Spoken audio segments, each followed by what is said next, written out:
नमस्कार दोस्तों, आपका स्वागत है हमारे इस यूट्यूब चैनल पर। और आज हम जिस वीडियो पर रिएक्शन देंगे उनका नाम है अभी एंड न्यू। तो आइए स्टार्ट करते हैं वीडियो को। ब्यूटी तो बहुत है लेकिन नेचुरल रिसोर्सेज नहीं है। कोविड के समय टूरिज्म कम होने की वजह से आईएमएफ ने मालदीव्स की मदद की थी और अब फिर से आईएमएफ ने वार्न किया है कि जल्द ही कुछ नहीं किया तो मालदीव्स बैंक करप्ट हो जाएगा। ऐसे समय दोस्त बनाने के बजाय मालदीव्स और दुश्मन बना रहा है, और वो भी भारत जैसे देश को। 3 महीने पहले ये इंसान मोहम्मद मुइजू मालदीव्स का प्रेसिडेंट बना, और वो भी इंडिया आउट कैंपेन के साथ।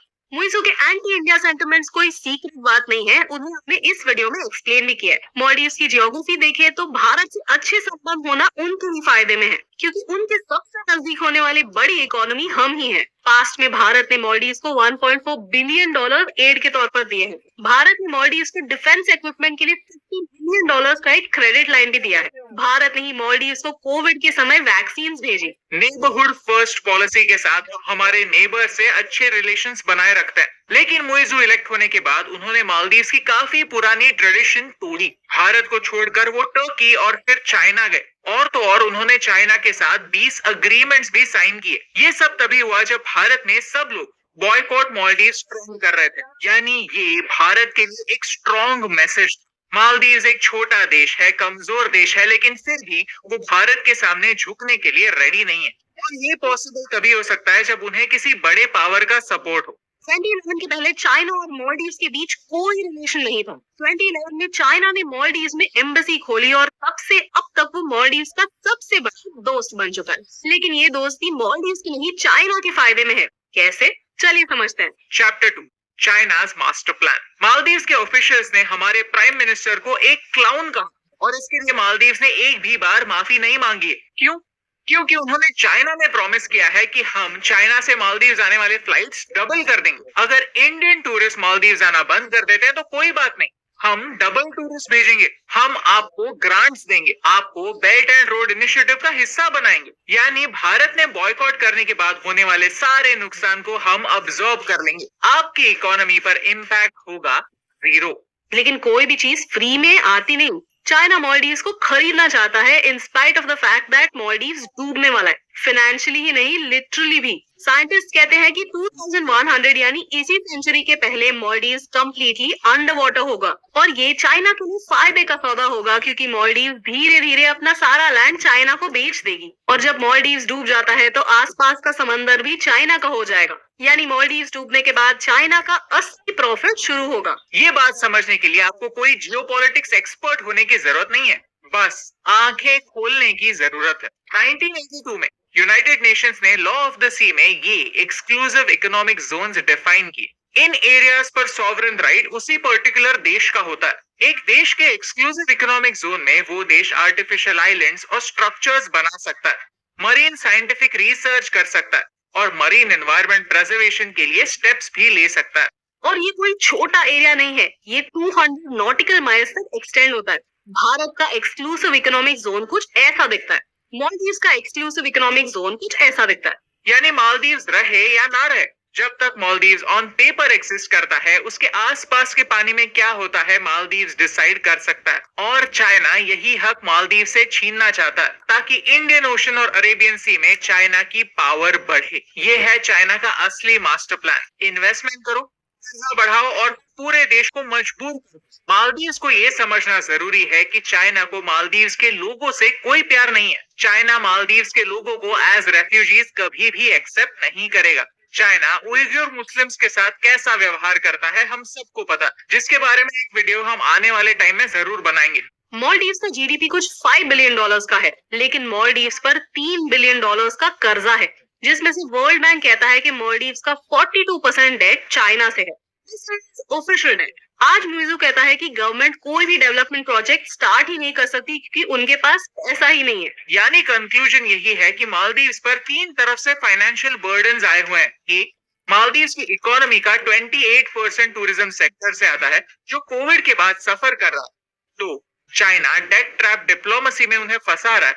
और 3, उनके पास खुद का पैसा ना होने के बावजूद वो भारत जैसे पुराने दोस्तों को दुश्मन बना रहा है। चैप्टर 3, भारत की मदद। भारत मालदीव्स की फाइनेंशियली काफी ज्यादा मदद करता आया है। अगर आप देखें तो मालदीव्स के कई एसेंशियल रिक्वायरमेंट्स भारत से ही आते हैं। Majority of fresh food, meat, dairy, vegetables, coffee, sugar, pharmaceutical products and medicine Bharat से ही आता है। 2023-24 में भारत ने मालदीव्स को ऑलरेडी 3,878 करोड़ के एक्सपोर्ट्स किए हैं और उसके सामने इंपोर्ट 690 करोड़ रुपीस के हुए हैं, जिसका मेजर हिस्सा एयर कंपोनेंट्स है for some weird reason. On government level Bharat अपने नेबरिंग देशों को अलग अलग प्रोजेक्ट्स फुलफिल करने में मदद करता है। बजट में देखिए तो 2022-23 में हमने मालदीव्स को 183 करोड़ दिए थे एज डेवलपमेंट एड। 2023-24 में बजट किया था कि हम मालदीव्स को 400 करोड़ रुपए देंगे, लेकिन अल्टीमेटली हमने उन्हें 770 करोड़ रुपए दिए। अगले साल यानी 2024-25 में हम मालदीव्स को 600 करोड़ रुपए देंगे।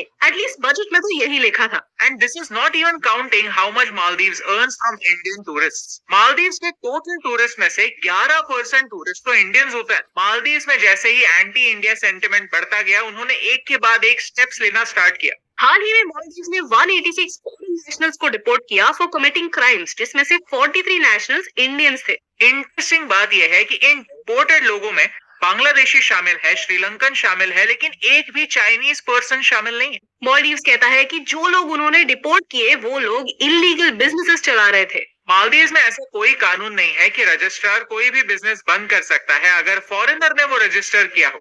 प्रॉफिट्स लोकल नहीं, फॉरेनर्स कमा रहे हैं। At the same time Maldives ने भारत को एक ऑर्डर दिया है कि 15 मार्च तक अपने सारे मिलिट्री पर्सनल को हटा दो। लेकिन हमारी मिलिट्री वहाँ रेस्क्यू और रिलीफ ऑपरेशंस के लिए स्टेशन है। वो वहाँ ध्रुव हेलीकॉप्टर ऑपरेट करते हैं, जिससे मालदीवियन लोगों की मदद होती है in case of medical emergencies, जब इमरजेंसी इवैक्यूएशन करना पड़ता है। हाल ही में एक 13 साल के बच्चे की मौत की खबर आई क्योंकि उसे समय रहते इवैक्यूएट नहीं किया गया। आज मालदीव्स चाइना के झांसे में इतना उलझ चुका है कि वो भारत से दोस्ती तोड़ने के लिए, बैंकरप्ट होने के लिए भी रेडी हो सकता है। इसी पॉलिसी की वजह से आने वाले समय में मालदीव्स में एक सिविल वॉर भी हो सकती है, क्योंकि ये सारे प्रॉब्लम्स वहाँ के लोग देख रहे हैं, वहाँ का ऑपोजिशन देख रहा है और वो भी मालदीव्स के लीडरशिप से परेशान। Chapter 4 lessons for India. Maldives की ये दुर्दशा देखकर आपको और मुझे मजा तो आएगा ही, लेकिन किसी भी देश का मिसफॉर्चून हमारे लिए एक वार्निंग होता है। मालदीव्स आज कंगाल क्यों हो रहा है? पॉलिटिक्स की वजह से। इलेक्शन के समय मुइज़ू ने एंटी इंडिया पॉलिसीज अपनाई, जिनकी वजह से वो इलेक्शन तो जीत गए लेकिन एक दोस्त हार गए। वो शॉर्ट टर्म फायदे के लिए लॉन्ग टर्म नुकसान कर बैठे। ये कहानी सिर्फ मालदीव्स के लिए यूनिक नहीं है। ऐसे पॉलिटिशियंस भारत में भी तो है जो सिर्फ शॉर्ट टर्म के लिए सोचते हैं। मुफ्त की बिजली, मुफ्त का राशन, मुफ्त का ट्रांसपोर्ट ऑफर करते हैं ताकि इलेक्शन जीत सके। ये नहीं है कि ये चीजें फ्री में दी जा रही हैं। प्रॉब्लम ये है कि इनका भुगतान कौन करेगा, इसके बारे में कोई नहीं सोचता। लेकिन एज अ वोटर हमें ये जानना जरूरी है कि पॉलिटिशियंस आपके इमोशंस को परख, आपकी दुखती नस पकड़ते हैं और ऐसे वादे करते हैं जो उन्हें इलेक्शन जीतने तक मदद करें। बाद में उसका लॉन्ग टर्म में लोगों को कितना फायदा होता है ये सोचने की जिम्मेदारी उनकी नहीं होती। वो बस 5 साल के ही साथी होते हैं। लेसन नंबर 1 है शॉर्ट टर्म के लिए लॉन्ग टर्म में नुकसान मत करो। अगला लेसन है सही दोस्त पहचानना सीखो। आज चाइना के पास $3.2 ट्रिलियन की फॉरेक्स रिजर्व्स हैं। उनके पास टेक्निकली बहुत पैसा है। $3 बिलियन उनके लिए तो खुले पैसे हैं। On the other hand Maldives तो डूब रहा है, तो चाइना मालदीव्स में पैसा क्यों लगा रहा है? ये जानते हुए कि 50 सालों बाद इन आइलैंड्स का कोई नामो निशान नहीं होगा। रीजन काफी आसान है। चाइना चाहता है कि मालदीव्स डूब जाए क्योंकि चाइना को तो कुछ फर्क ही नहीं पड़ता। चाइना आज सिर्फ पैसों का लालच दिखा रहा है। चाइना ने मालदीव से फेडू फिनोलहू नाम का एक आइलैंड लीज पर लिया है जो 2066 तक चाइना का होगा। ये आइलैंड भारत से सिर्फ 700 किलोमीटर दूर है और यहाँ चाइना इतनी तेजी से डेवलपमेंट कर रहा है कि इस आइलैंड की साइज अब डबल हो चुकी है। थर्ड लेसन है इमेज के बारे में। आज मालदीव्स में सिविल वॉर होने के चांसेस इसीलिए हैं क्योंकि finance just one of the problems है। उनका सबसे बड़ा प्रॉब्लम तो है इमेज। 2019 में श्रीलंका में ईस्टर संडे बॉम्बिंग्स हुई जिसमें 250 लोगों की जाने गई। इसमें आईसिस का हाथ था, जिसकी वजह से फोकस मालदीव्स पर हुआ। मालदीव्स कई सालों से रेडिकल इस्लामिक टेररिज्म को सपोर्ट करता है। मालदीव्स दुनिया में सबसे ज्यादा पर कैपिटा के हिसाब से लोगों को आईसिस भेजता आया है। 2021 में एक आईसिस के ऑपरेटिव कसिम खोरासानी अरेस्ट हुए, जिन्होंने कन्फेस किया कि बांग्लादेश और मालदीव्स में आईसिस एक्सपांड कर रहा है। साइबर प्रोपेगेंडा फैला रहा है। पाकिस्तानी ड्रग स्मगलर्स के लिए एक सेफ हेवन बन चुका है। इवन पाकिस्तानी आईएसआई कहती है कि मालदीव्स में लश्कर के लीडर्स छुपे बैठे हैं और वहां से ऑपरेट करते हैं। 2022 में इंटरनेशनल डे ऑफ योगा के लिए एक मेडिटेशन इवेंट ऑर्गेनाइज हुआ